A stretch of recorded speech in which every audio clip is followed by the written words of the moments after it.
Hi, everybody. This is Ronda Cobb, the money coach, and I'm laughing because my executive producer made me giggle. Anyway, thank you for joining us today, and I know that you're going to like this show because we're going to talk about something really, really important. The last couple shows, we discussed some of the reasons why the American dream is shrinking and what we can do to recover the American dream for ourselves. This time, we're going to talk about something that almost nobody talks about. And all of a sudden, I sort of got a little curious. You know how that goes. And when I get curious, research gets done. We're going to talk about what you do with home equity once you get some of it.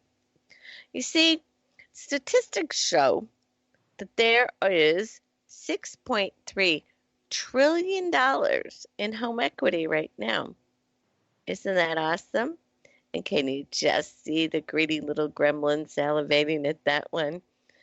So before someone figures out how to separate you from your hard-earned standing, let's discuss your options. So of course I made a list because that's what I do that contribute to wealth creation. But I also made a list that's in particular to what you do with home equity. Let's get to it. The first choice, of course, is fairly obvious, but here you go. Ms. Point Out the Obvious is now on duty. You can leave that home equity right where it is. Of course, you need to budget for the ever-present taxes, usually payable twice a year, and the never-ending parade of maintenance issues.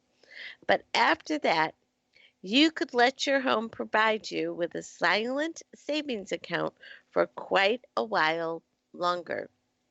And if you've been a regular listener for a good long time, you might remember the show that we had on reverse mortgages. The thing about reverse mortgages is you can't get one if you don't have a whole boatload of equity in your house. Okay? So if you think at some point in time when you're older, no, older than that, a little older, you're going to want a reverse mortgage. Don't do anything with your home equity right now. You need to let it sit there and build up some more. And what does a reverse mortgage do for you? Well, the lady that we had on the show that day, she was a real expert. But I'm going to give it just a little snippet of what it does, okay? For older people, it gives you a monthly payment to supplement your retirement income. So it's like borrowing money using your house as collateral. When you pass away, the amount that you borrowed is now owed to the mortgage company and will come out of the proceeds of the estate sale. So that's it in a nutshell. There was a lot more to it when the guest was on. You can probably look back in the archives and listen to the host show if you need one. So, but all I have to say is if you or an elderly relative needs a reverse mortgage in order to make ends meet, you'll want to be very careful to investigate fully and read all the small print before you proceed. This is not something to be entered into lightly. Because if you take a reverse mortgage and then change your mind, you have to pay all that money back. The next thing is, while you have equity and you're still employed, apply for and get what's called a HELOC, HELOC. A HELOC stands for Home Equity Line of Credit. So you apply for it and you get approved, but they don't actually give you any money. It's a line of credit. It just sits there. So what are you going to do with it? Absolutely nothing. You're going to let it sit there. That's your ace in the hole. If all of the federal workers who lost their jobs temporarily, what was that, a year or so ago, had had a HELOC in their portfolio, they wouldn't have been hit so hard. It wouldn't have been ideal, of course, and they'd still have to pay it off when they went back to work. But at least they wouldn't have missed mortgage payments or car payments or being able to go to the grocery store. HELOCs also come in handy in the event of bad storms, a crucial appliance outage, and so on. They're a really good emergency savings account, cleverly disguised as a line of credit. The key thing is, though, if you get it, you want to forget it until you really need it. New cars, gifts, vacations, expensive, stupid phones, toys, clothes, and other silly frippery do not meet the definition of an emergency.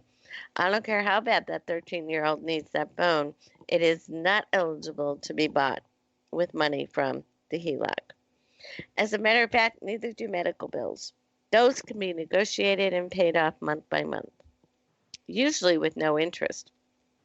So why you would pay interest and jeopardize your home to pay off a medical bill is beyond me. Do not do it. Do not sign anything that attaches your assets to a freestanding bill, like a medical bill or a credit card bill, because that's just the road to bankruptcy in a nutshell. So don't do that. So don't give up your home security for some goofed up billing scheme or, what do they call it? Debt consolidation thing. That's just crazy. Now, if you have a lot of equity and you still have 10 or more years to go on your mortgage, you could conceivably save thousands of dollars by refinancing. Well, when do you refinance and when do you hold tight? If you email me your specifics, I can give you a better answer because each case is individual, but I'm going to give you a quick example here. What I want to caution you, though, is this is a quick example. Your situation is individual.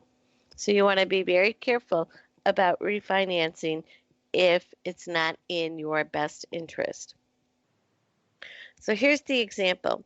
If, say, you have $100,000 left to pay on your mortgage, and you have, a 3.92% interest rate available, the payment is $473 a month without the taxes and insurance. But realize that almost everybody adds those to your payment. So if you're like, oh my God, my payment's way higher than that. Yes, it probably is because of taxes and insurance.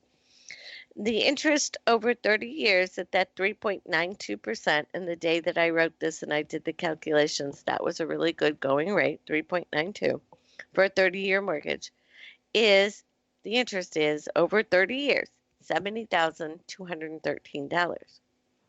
But if you have an older loan and you have $100,000 left to pay, and your interest rate's a little bit higher, say 5.92%, your payment is $594 versus the $473, and again without tax and interest. Or tax and insurance. And the interest over 30 years is $113,990.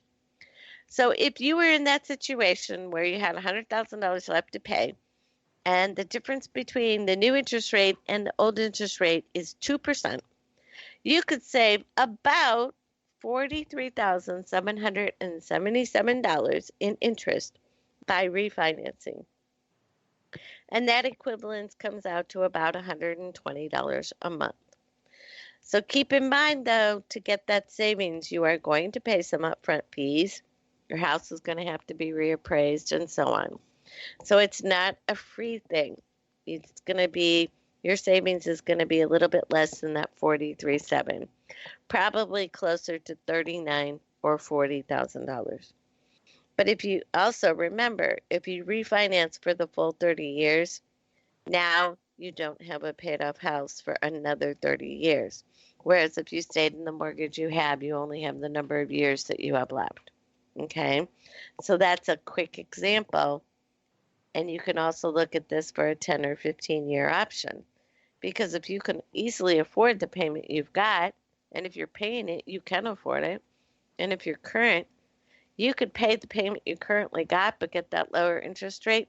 you could pay the house off in 15 to 20 years, depending on how much you borrow.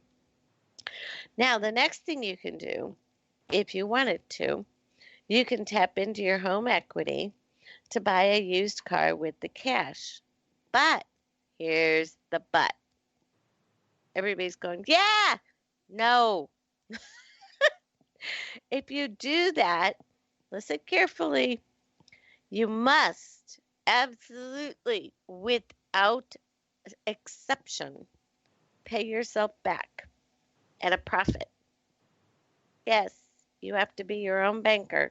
You have to pay yourself back and you have to make a profit. Otherwise, you're shooting yourself in the foot and the knee. So it would be a very low amount of interest on a car loan if you could do that with a home equity loan or use your home equity.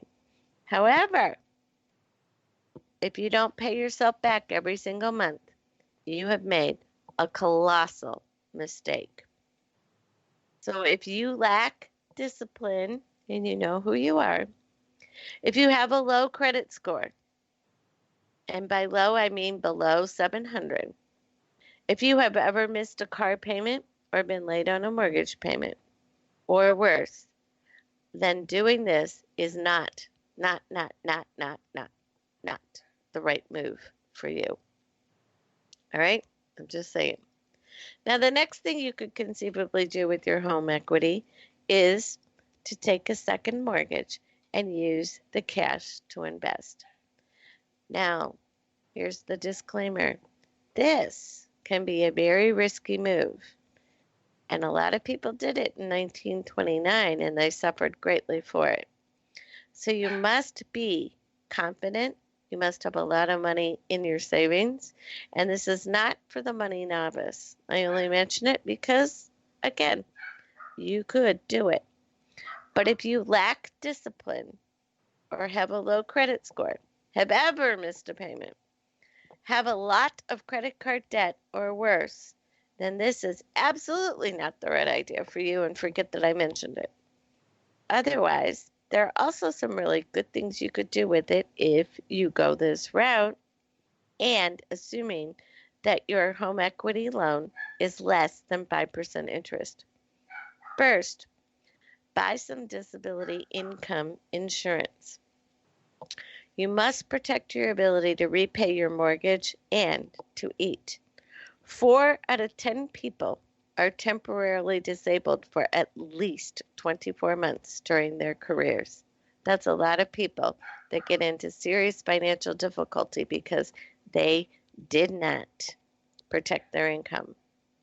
Second, pay off your stupid credit card debt and cut the cards up and close the accounts and don't open any more. You'll be saving thousands of dollars in interest. Thousands. But you must lace up your discipline boots and wear them like a champion.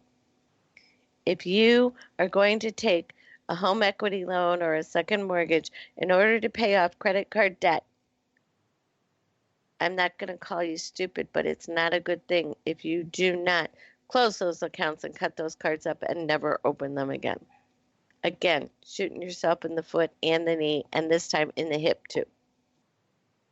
Thirdly, if the difference in interest between your mortgage rate and your student loan rate is more than 2%, you could conceivably use your home equity to pay down your student loans.